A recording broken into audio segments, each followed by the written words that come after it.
রাজনীতিতে নেমে এই যে কেলেঙ্কারিটা করলেন ফিরদৌস শামীম,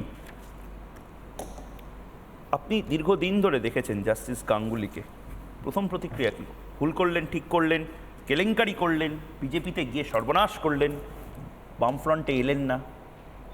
আমার তার ব্যক্তি সিদ্ধান্তের প্রতি আমার কোনো মন্তব্য নেই এবং আমি মন্তব্য করতে চাইবো না, কিন্তু আমি যে কথা বলবো নিশ্চিতভাবেই সেটা হচ্ছে মামলা সংক্রান্ত।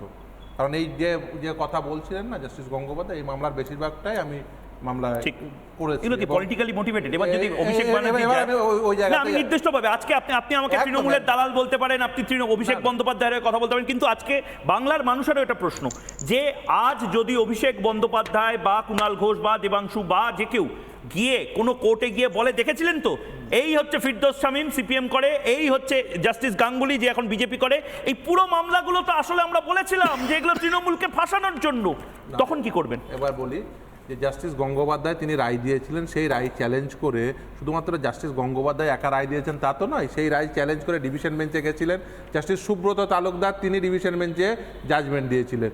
জাস্টিস তপব্রত চক্রবর্তী, এই যেমন মিউনিসিপ্যালিটি স্ক্যাম, সেটির জাজমেন্ট দিয়েছেন জাস্টিস তপব্রত চক্রবর্তী। এবং শুধু তাই নয়, আপনাদের জেনে রাখা উচিত যে সেই রায় সুপ্রিম কোর্টে চ্যালেঞ্জ করে রাজ্য সরকার গেছিল এবং সুপ্রিম কোর্টে টেস্টেড হয়েছে এবং রাজ্য সরকার হেরেছে, তাই মিউনিসিপ্যালিটি স্ক্যাম এবং সেটা ফাইনালিটি অ্যাটেন্ড করে গেছে, আর কোনো জায়গায় আর অ্যাপিল করার কোনো জায়গা নেই, এটা জেনে রাখা উচিত। দ্বিতীয় বলি যে সেই সুপ্রিম কোর্টের নির্দেশে সেই মামলাগুলো যখন রিটার্ন ব্যাক আছে, আজকেও সেই মামলার শুনানি হয়েছে জাস্টিস দেবাংশু বসাক এবং জাস্টিস সাব্বার রশিদের বেঞ্চে, এবং আপনাকে দেখিয়ে দিচ্ছি আমার নিজেরই 136খানা মামলা আজকের লিস্টে আছে। ফলে যে শুধুমাত্র যে জাস্টিস অভিজিৎ গঙ্গোপাধ্যায় শুধুমাত্র যে রায় দিয়েছেন, বিষয়টা একদমই এরকম নয়। এবং এই মামলাগুলো কারা করেছিল? কোনো সিপিএম, কোনো বিজেপি, কোনো আরএসপি, কোনো বিজেপি, অন্য কোনো দল করেনি, করেছিল যোগ্য চাকরি প্রার্থীরা, সেতাবুদ্দিনের মতো ছেলেমেয়েরা, আব্দুল গনি আনসারির মতো ছেলেমেয়েরা, যারা বঞ্চিত হয়েছে, যারা দেখেছে যে লিস্টে তাদের নাম আছে 135-এ, তাকে টপকে গিয়ে 274 নম্বর ব্যক্তিকে চাকরি দেওয়া হয়েছে, লিস্টে কোথাও নাম নেই, তাদের চাকরি দেওয়া হয়েছে, তখন তারা এসে আদালতে মামলা করেছেন, আমরা মামলা করেছি এবং তার জন্য অভিজিৎ গঙ্গোপাধ্যায় তিনি সেই সময় ডিটারমিনেশনে ছিলেন, তিনি রায় দিয়েছেন। আমি বিশ্বাস করি এই যে মামলাগুলো এত পরিষ্কার ফ্যাকচুয়াল আসপেক্টে, এই মামলা নিয়ে যদি মমতা বন্দ্যোপাধ্যায়ের সামনেও যেতাম, ওর কাছ থেকে রায় আদায় করতাম, তার কারণ এই মামলাগুলো অত্যন্ত পরিষ্কার যে 135 যার র্যাঙ্ক তাকে টপকে গিয়ে 274 নম্বর যার র্যাঙ্ক তাকে চাকরি দেওয়া হয়েছে, যার লিস্টে কোথাও নাম নেই তাকে চাকরি দেওয়া হয়েছে, সে চাকরিগুলো কী হবে? বাতিল হবে খুব স্বাভাবিকভাবেই।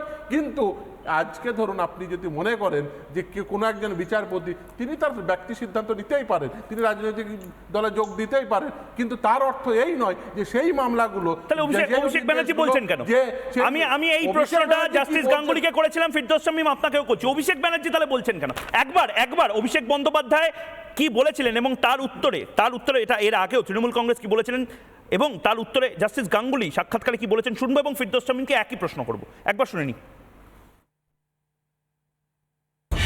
উনি বলেছেন যে I approach the BJP and BJP approached me. এটা খুব interesting, you have to read between the lines.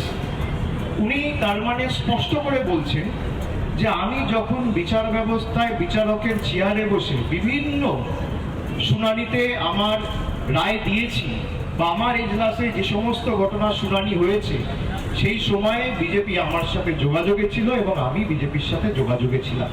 উনি দাঁড়িয়ে থেকে বারবার যে বলছেন পলিটিক্যালি মোটিভেটেড, কোনটা পলিটিক্যালি মোটিভেটেড? একের পর এক জাজমেন্ট যেগুলো আপনি দিয়েছিলেন, উনি কিছু জানেন না, সেই জন্য এখানে আমার জাজমেন্ট শুধু প্রথমে টেস্টেড হয়েছে ডিভিশন বেঞ্চে, বেশিরভাগ জাজমেন্ট। কোনো জাজমেন্ট তারা আশকারা পেয়ে গিয়েছেন, কিছু বড় উকিলের আশকারা পেয়ে সোজা হাইকোর্টে সুপ্রিম কোর্টে চলে গেছেন, এসব তালপাতার সেপাইরা গেছেন সুপ্রিম কোর্ট তাদেরকে পাত্তাও দেয়নি। শাহজাহানকে গ্রেপ্তারের ক্ষেত্রেও নাকি হাত পা বেঁধে রেখে দিয়েছিল, আপনার কথায় যাকে আপনি তালপাতার সেবাই বলছেন, সে তো এই কথাও বলেছিল আজকে সিবিআই তদন্ত। মিথ্যে কথা, সে জানেই না, তার পেটে বোমা মারলেও বেরোবে না আইন সম্বন্ধে দূর কথা। কি জানে? আইনের অবাক জানে? কিছু জানে না, অ্যাবসলিউটলি নীল। ফিরদৌস শামীম, আমি একদম স্পেসিফিক্যালি বলছি, তাহলে এই দুয়ারে অপপ্রচারের পরিকল্পনাটা কেন? বাড়িতে পাড়ায় তৃণমূলের এই ক্যাম্পেইনটা তাহলে কেন? তার কারণ হচ্ছে তৃণমূল কংগ্রেস নামক এই রাজনৈতিক দলটি, আমি একদম খুব সরাসরি বলি যে এই দলটি হচ্ছে দুষ্কৃতী এবং দুর্নীতিগ্রস্তদের সমাজ। এই রাজনৈতিক দলে আপনি কাদের পাবেন নেতা হিসেবে? শওকত মোল্লা, কে মুখ্যমন্ত্রী বলে তুই বাস স্ট্যান্ড নিয়ে কি করবি, তুই তো বোম বান্ধিস, তাকে এমএলএ টিকিট দেন এবং সে নির্বাচিত হয়। এই শাহজাহানকে কে টিকিট দিয়েছিল জেলা পরিষদে? তৃণমূল কংগ্রেস। অনুব্রত মণ্ডলকে, পার্থ চট্টোপাধ্যায়কে, মানিক ভট্টাচার্যকে, এই কুন্তলকে, শান্তনুকে, এই যে নামগুলো যদি নিতে শুরু করেন না, তাহলে দেখবেন দুই ধরনের নেতা পাবেন, এক দুর্নীতিগ্রস্ত নেতা, আর না হলে এই শাহজাহান, তারপর শওকত, এই টাইপের দুষ্কৃতী নেতা। ফলে এই দুই ধরনের নেতা ছাড়া তো তারা চলতে পারেন না। ফলে খুব স্বাভাবিকভাবেই তারা মনে করেন যে সমস্ত দুষ্কর্মের মাধ্যম দিয়েই প্রশাসন চালানো সম্ভব, দুষ্কর্মই হচ্ছে তাদের দল পরিচালনার একমাত্র পাথেয়।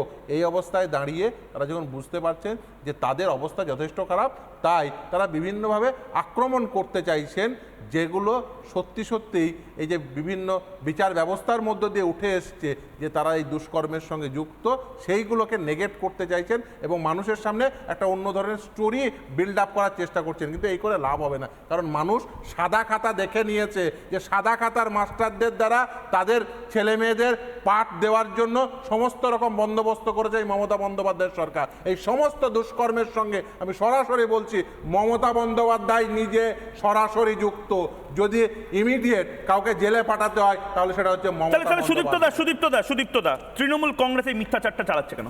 মানে কেউ তো একটা মিথ্যা কথা বলছে, হয় অভিষেক বন্দ্যোপাধ্যায় বা জাস্টিস অভিজিৎ গাঙ্গুলি। কে মিথ্যা কথা বলছে? এতক্ষণ ধরে সবাই সবার বক্তব্য রাখলো, তো সেই ঘুরে ফিরে একই জায়গায় প্রশ্ন এসে দাঁড়ালো যে দুর্নীতি।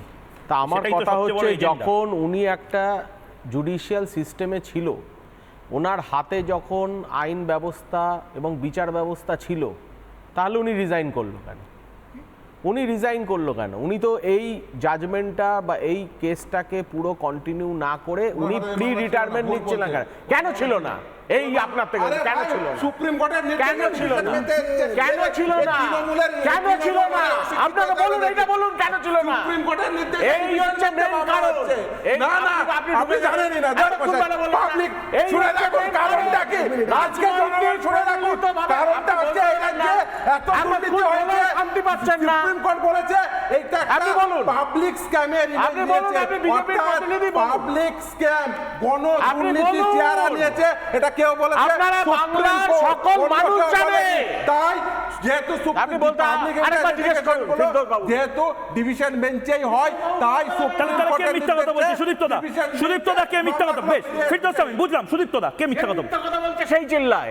আরে ভাই, সত্যি এই কথা জায়গা বলো। ডিভিশন বেঞ্চে মামলা চলছে, আজকে মামলা করা হচ্ছে, আগামীকাল আবার মামলা কেন করবো। ওটাকে কেস তার করা কারণ হচ্ছে? তার কারণ গণদুর্নীতি করেছে মমতা বন্দ্যোপাধ্যায়। তাই সুপ্রিম কোর্ট কেস তুলে নেবে। সুপ্রিম কোর্টের নির্দেশে ডিভিশন মামলা ফিরে এসেছে। একদম একদম সত্যি কথা বলতে নেই। বেশ, সত্যি কথা বেশ, বলতে ডেপুটি নেই। সরকার এবং